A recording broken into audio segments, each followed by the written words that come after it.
அகில இந்திய தகவல் மற்றும் சட்ட முன்னணி அம்திகரை சென்னை. காமராஜர் பிறந்த நாள் தினத்தில் நேற்று அவரை பற்றிய நினைவு கூறுதல் நிகழ்ச்சி. தங்கமணி தலைமை அலுவலக பேச்சாளர் உரை.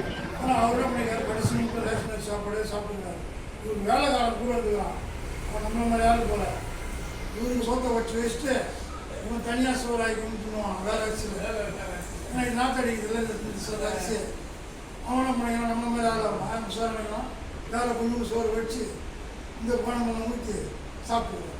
அதை அப்படியே எழுதுறாங்க. அப்போ புத்தகத்தில் வைரமுத்தனி கீழே சொல்கிறாரு. என்னென்ன காமராஜர் கூட ஒரு தந்துதான் சாப்பிடும்போது மட்டும் தனியாக சாப்பிடுவாங்க. சரி, காமராஜர் சாப்பிட்றது அப்புறம் சாப்பிடுவாருன்னு எல்லாரும் நினச்சிருக்கிறாங்க.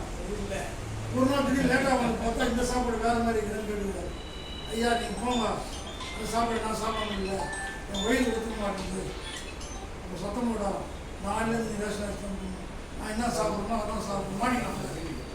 அந்த மாதிரி தலைவர் நான் இப்போ அது மாதிரி தலைவர்லாம் கிடைக்கிறது கஷ்டம். இப்போல்லாம் அன்காம்ப்ரமைஸ்ட் லீடர் வரலாம். மேடமுக்கு தெரியும், அம்பேத்கர்லாம் அப்படி தான். அதே சமயம் அவரு வேறு மாதிரி படிச்சுட்டு மேலே வந்தார். இவர் படிக்க வைத்தார் பார்த்தீங்களா, பல்லாயிரக்கணக்கான மக்களை படிக்க வச்சு. அதனால் திருநெல்வேலியில் ஒரு ஸ்கூல் கட்டியிருக்கிறாங்க. இவருடைய சொந்த காசு, யார்கிட்ட போய் பிச்சை எடுத்துக்கிறாங்க பாவம். அந்த ஸ்கூலில் நான் போன ஒரு வாட்டி இன்னும் என் பேர் போடுக்கிறாங்க. அவர் அவருடைய தர்மம் பண்ணார் வேணும்னா தப்புன்னு கேட்டாங்க. இல்லை சார், அவன் ஒரு 6-7 லேடிஸ் கையில் வச்சுக்கினேன் படிப்பு மாதிரி கேட்டு பெரிய தொழில் இதெல்லாம் கேட்டு அங்கே ஒரு ஸ்கூலில் கட்டிக்கிறேன் திருநெல்வேலியில். அதனால் அப்படியே எழுதிக்கிறாங்க. அவர் தப்பு மாற்றக்கூடாதான் கேட்டால் இல்லைங்க, அதான் அவர் வினா எடுத்தாலும் ஞாபகம் வருதுன்னு பார்த்தா அவர் படிக்கிற பசங்களுக்காக தன்னுடைய கௌரவத்தை விட்டுட்டு எவனா செய்வானா, இப்போ தூரம் செய்வானுங்களா, ஒரே ஒரு ஃபோன் தான் மேட்ச்சு விட்டு வாங்கிட்டு வரணும் தொழில் ஒரு மேட்ச்சு.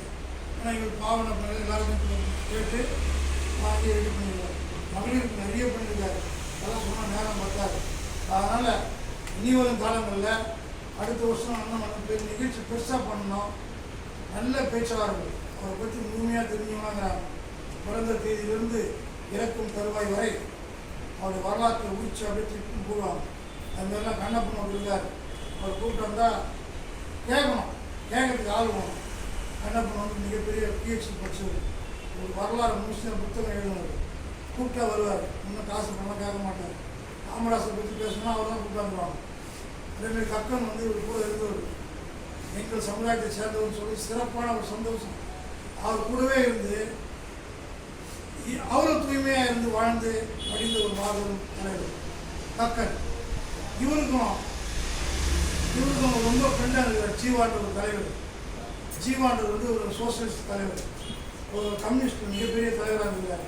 ஆனால் காமராஜர் படம் கூப்பிட்ற அளவுக்கு ஒரே வயச்சு. அவருக்கு இவருக்கு ரொம்ப பழக்கமாக இருந்தது. ஸ்ரீபெரும்புத்தூருக்கு ஒரு ஸ்கூல் ஆரம்பிக்கிறதுக்கு போய்கிறாரு, ஒரு பில்டிங் ஒர்க் பண்ணுறது. அப்போ அந்த ஜீவாண்டர் வீட்டுக்கு போய்ட்டு சீக்கிரம் ரெடியாகி வாயா போய் நம்ம அந்த ஸ்கூலில் திறக்கணும். ஆமாம், இப்போ நீ நான் தான் ஆரம்பிச்சு வச்சுக்கணும். இல்லை, பில்டிங் கட்டியாச்சு, இவன் திறந்துன்னு சொல்கிறாங்க. அப்போ அந்த ஜீவா சார் சொல்கிறார், அவர் மிகப்பெரிய சோசியலிஸ்ட் தலைவர், கம்யூனிஸ்ட்வாதி. இல்லை, நீ போங்க, நான் அப்புறம் வரேன்னு சொல்லிட்டோம். இவர் சரி காவலாம் தாண்டி நடந்து போய் திறக்கிறதுக்கு போயிட்டார். திறந்து முடிச்சிட்டோன்னு கொஞ்ச நேரத்துக்கு அவர் வந்துக்கிறார். ஏன் லேட்டாக வரேன்னு கேட்டுக்கிறார். எனக்கு இருக்கிறது ஒரு வேஸ்ட்டு தான், அதை துவச்சி காய போடணும், அது காயணும். நீ அவன் முதலமைச்சர் இருக்க முடியுமா? நான் நான் அதான் நீ போயிட்டே வரேன்னு சொன்னேன். அப்படி இருந்துக்கிறாங்க அந்த காலத்தில். எங்கள் அப்பா இதெல்லாம் சொல்லி ரொம்ப வேதனை போடுவார். ஆனால் அப்போ இருந்தாங்க. இப்போ இனிமேல் அந்த மாதிரி இருக்க முடியாது, வேறு காதை. ஆனால் இப்போ எல்லாருமே வேறு மாதிரி பிஸ்கெட்டுக்காக வாங்கணும்னு ஆசைப்பட்டாங்க. அதனால் அவர் வீட்டில் எல்லாம் செக் பண்ணிக்கிறாங்க.